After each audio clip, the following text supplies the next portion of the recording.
What's up guys, Track Palmer here. If you're driving and experience shuddering, pulsation or vibration in your front end when you step on the brake, this may be your brake system and you may need to have your rotors resurfaced or just replace them with brand new rotors. The brake pads will need to be replaced also. Today I will be replacing the front and rear brake pads as well as the front rotors on this 2014 Toyota Highlander. This job is needed because I experienced shuddering and pulsation while I hit the brakes. The process to replace the brake pads and rotors on this vehicle can be applied to many other vehicles. I am using genuine Toyota parts because they last longer and you can expect a perfect fit. They cost more but the price are not bad. The front and rear brake pads along with the front rotors only cost $211.21 and I purchased these from a Toyota dealer. See link in the description below for these parts. So here I have the rear brake pads. These are the front brake pads and these come with 2 sets of metal V-springs. This is a brake caliper piston tool which I bought from Harbor Freight. This is brake grease which will be used to grease the brake pads. This is a torque wrench to torque all bolts and nuts to specification. These are the front brake rotors. You are seeing a little rust because they have been stored in my basement for over a year now. I will be working on the front and rear brake on this side of the vehicle, then move to the next side. Ensure that the vehicle is parked on a level surface and turn the ignition off. Slightly loosen the 5 lug nuts on the front wheel as well as the 5 lug nuts on the rear wheel by turning them about quarter to half turn in the counterclockwise direction. Raise the vehicle from the side here. I am using this rubber I cut out from an old tire. This is to prevent metal to metal contact which can damage your car. There is a marking right there showing where to place the floor jack. I will raise the vehicle until both wheels are off the ground.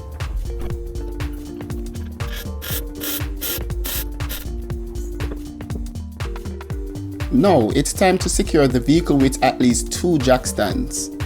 Also, block off the rear and front wheel to prevent the vehicle from running backwards or forward.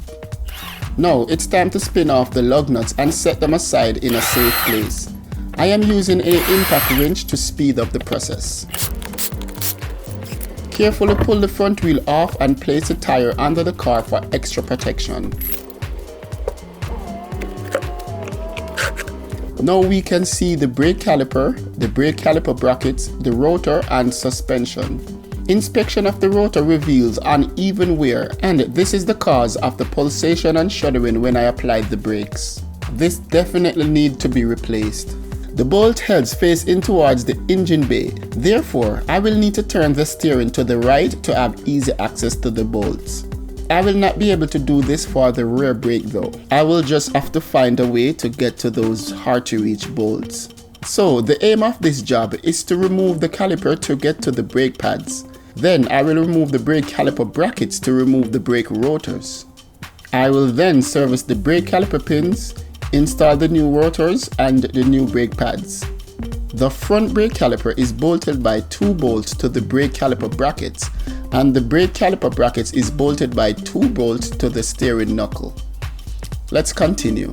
To loosen the caliper bolts, I will use a 14mm socket on a 3/8 drive ratchet, and to loosen the caliper bracket bolt, I will use a 17mm socket on a 3/8 drive ratchet. A 14mm wrench and a 17mm wrench can also be used. Now I will remove the lower caliper bolt with a 14mm socket on a 3/8 drive ratchet in order to remove the brake pads. One thing to note, if the caliper sliding pin starts to turn as you attempt to loosen the caliper bolts, you can hold the caliper sliding pin with a 17mm socket on the other side.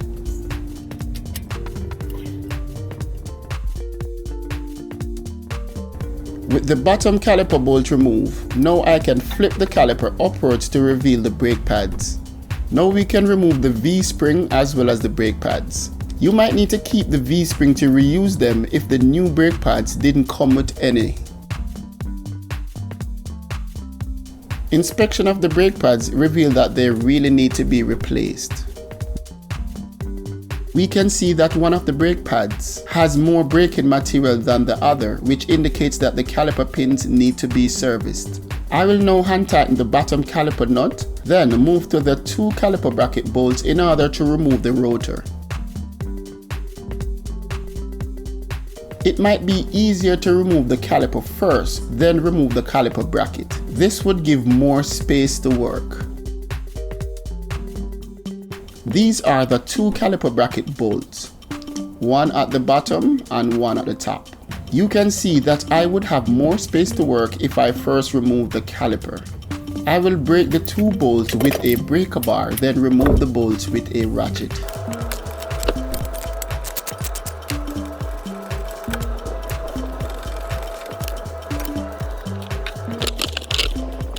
I will now carefully lift the front brake caliper with the caliper brackets out of the knuckle and hold it from the suspension spring with a bungee cord.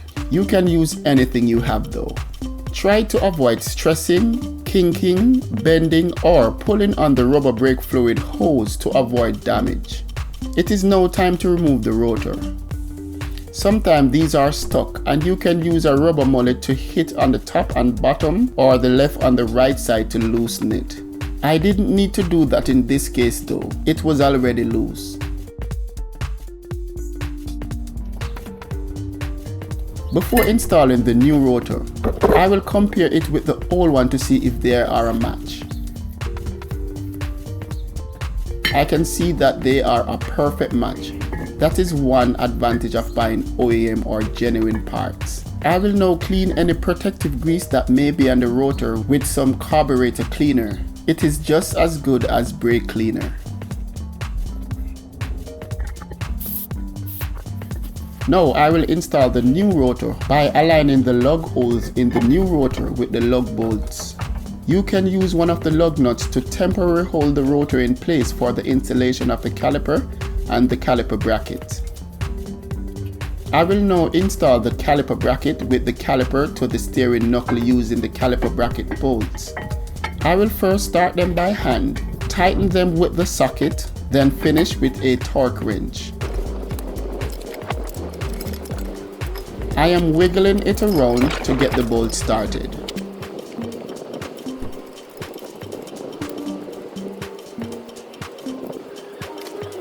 Now that the bolts are in, I will tighten them just a little bit with the 3/8 ratchet. Now I will use a torque ratchet to tighten them to 77 foot-pounds as per manual. Continue until you hear one click. That click will indicate that it is tightened to the correct specifications, which is 77 foot-pounds.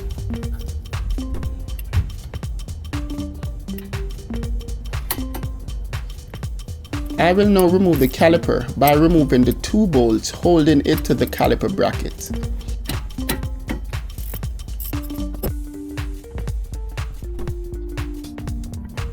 Again, secure the caliper to the suspension using a bungee cord. In this job, I won't be replacing the anti-rattle brake clips because they are still in good shape. I am now testing the brake caliper sliding pin to see if they move smoothly. They are not moving very smoothly at the moment. In order for the brake caliper to operate smoothly, the 2 caliper sliding pins need to be lubricated. I will pull the caliper sliding pin out of the rubber dust boot on the back side of the caliper bracket and apply a thin layer of brake parts lubricant grease or any silicone grease to both pins before pushing them back into place. It is very important to use brake or silicone grease because they won't damage the slider pin rubber. Rotate the pins a few times and push them in and out a few times to help spread the grease and make sure they move freely.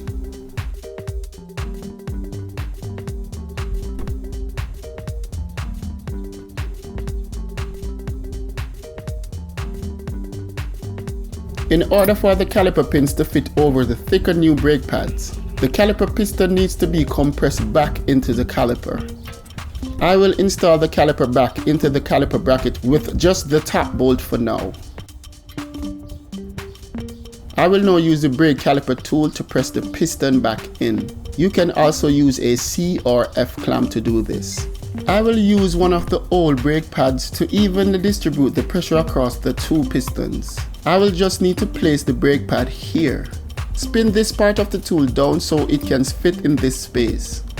But before I start compressing the caliper piston, I will need to locate the brake fluid reservoir tank behind the electrical fuse and relay box and to the right of the engine airbox, and pull off the rubber cap on the brake fluid reservoir tank to allow the brake fluid to more easily travel back through the brake lines when I compress the caliper pistons. I will now slowly turn the brake pad tool handle in the clockwise direction until the two caliper pistons are flush with the rubber dust booth that surround them.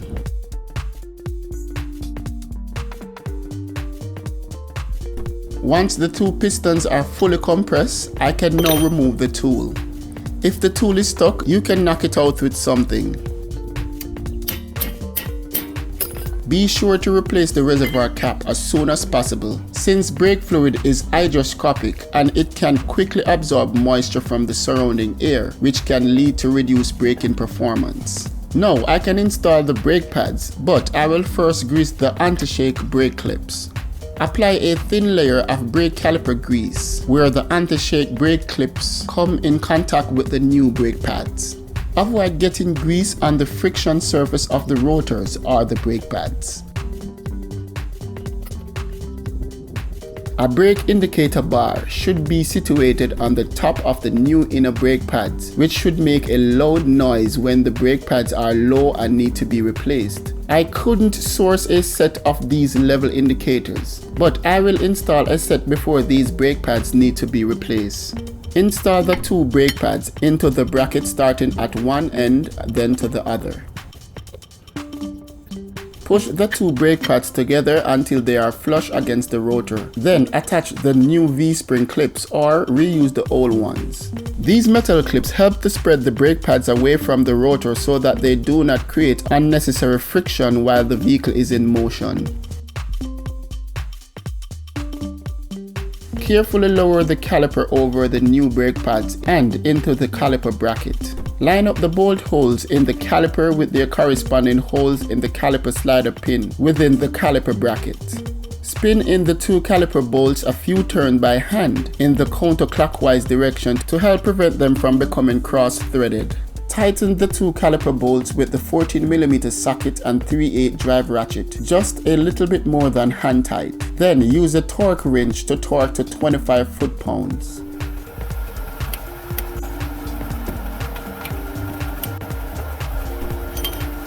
Reinstall the wheel with the 5 lug nuts and tighten them a little bit more than hand tight.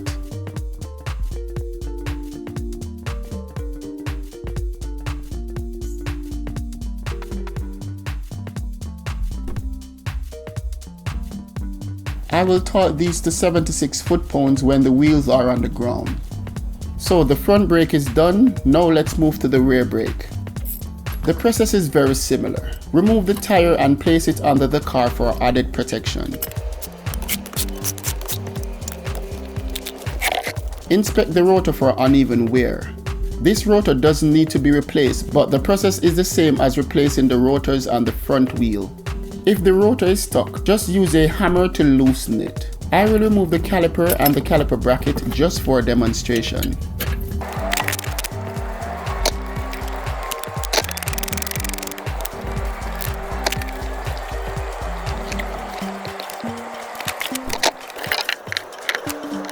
Now I am doing a further check on the rotor by checking both sides.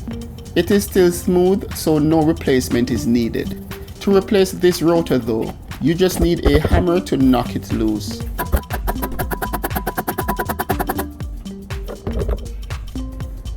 Now I can remove the rear brake pads and inspect for uneven wear. The condition of the brake pads will determine how much the caliper sliding pins need to be greased. I will reuse the brake level indicators here. Now I will reinstall the caliper with the caliper brackets. These will be torqued to 77 foot-pounds.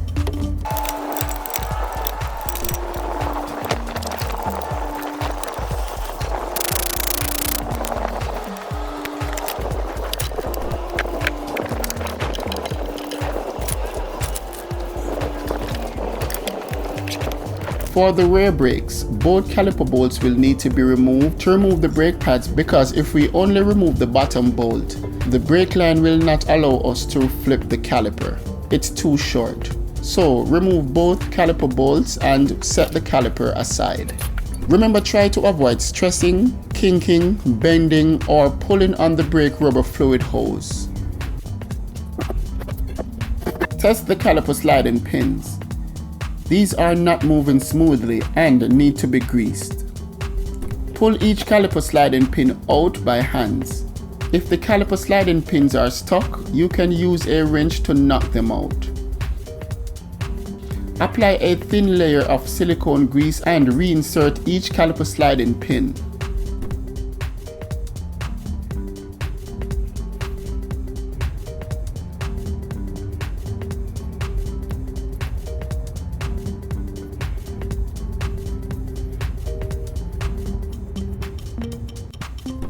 Ensure that the caliper sliding pin rubber is seated at the base of the caliper sliding pins. Now I can compress the caliper piston using the caliper piston tool with one of the old brake pads.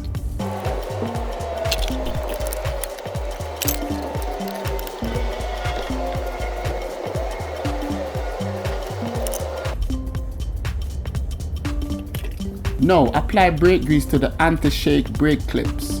Avoid getting grease on the rotors and the brake pads. Install the brake lever indicator to the pad going to the inner side.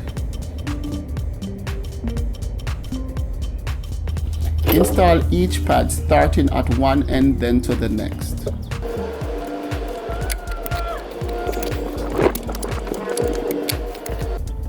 Now, I can install the caliper using the 14mm bolts. Because I didn't open the brake line, no bleeding of brake fluid is necessary. Torque each 14mm bolt to 25 foot-pounds according to the manual.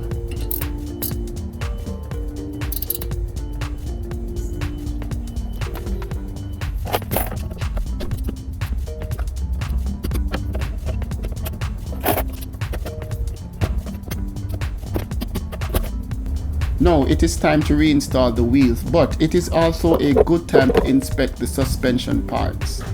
Check all bushings for crack and movement.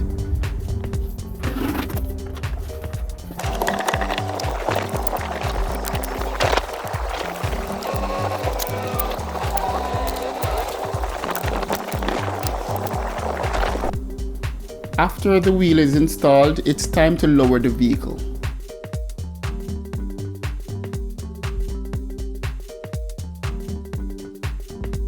Now I can torque each lug nut to 76 foot-pounds. Always do this in a star or crisscross pattern.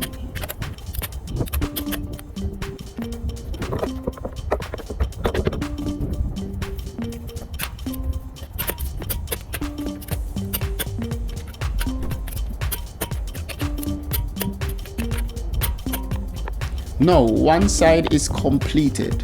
Now it's time to do the brakes on the other side of the vehicle, then we can test the brakes. So after both sides are completed, it's time to test the brakes. To test the brakes, sit in the driver's seat of the vehicle and firmly press the brake pedal a few times to restore the brake line pressure.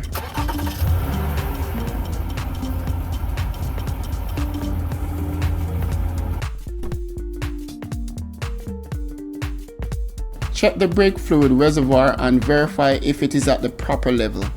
If it is low, pour in some fresh .3 or .4 brake fluid. To brake in the new front brake pads, just drive normally for a few hundred miles while trying to avoid any hard or panic stops which may glaze over the new brake pads and cause them to be noisy or not perform very well. It is also a good idea to regularly check your driveway for drops of fresh brake fluid which may indicate a leak. Check the brake fluid level in the reservoir and also verify that the lug nuts are still tight. Be sure to record the brake pad change in your vehicle service manual or use Carfax to keep track of your service intervals. Thanks for watching. If you found this video helpful, please like, share and subscribe. Also, you can hit the notification bell to be notified as soon as I upload a new video. See you on the next one.